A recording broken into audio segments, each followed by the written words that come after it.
বাবুল চায়ের দোকানের বেঞ্চে বসে মোবাইল স্ক্রোল করছে। কালু দৌড়ে এসে হাঁপাচ্ছে। এই শোন, তুই জানিস আমার মোবাইলে ভূত ধরেছে। বাবুল হেসে, ভূত? মোবাইলেও আবার ভূত ঢোকে নাকি? কালু, হ্যাঁ, কাল রাতে চার্জে লাগাইছি, সকালে দেখি চার্জ 10% কমে গেছে। দোকানদার কাকা চা দিতে দিতে, আমার এক আত্মীয়রও ফোনে ভূত ছিল, সে ফেসবুকে স্ট্যাটাস দিত আর ভূত লাইক মারত।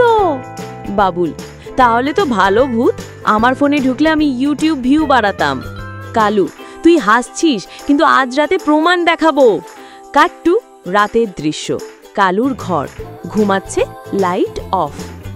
ক্যামেরা ফোনের স্ক্রিন হঠাৎ জ্বলে ওঠে, আনলক হয়। ফোন স্ক্রিন ইউটিউবে সার্চ করছে ভূত কিভাবে তাড়াবেন।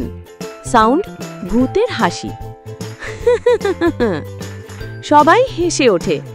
কালু ফোন নিয়ে দৌড়াচ্ছে গ্রামের পথে, ক্যামেরা স্লো মোশন প্লাস মজার মিউজিক। কালু হোঁচট খেয়ে পুকুরে পড়ে যায়। Phone screen network connection lost.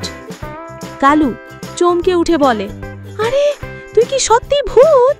ভূত ফোনের স্পিকারে, না রে, আমি তোর ডেটা প্যাক শেষ করতে এসেছি।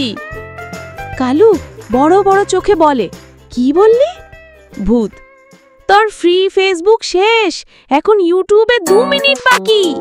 টেক্সট স্ক্রিন, ফলো করুন নইলে ভূত ঢুকে যাবে আপনার ফোনে। Babul voice over.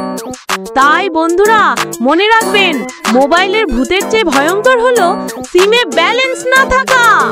সামু হাসির ট্র্যাক আর পানির ছিটা।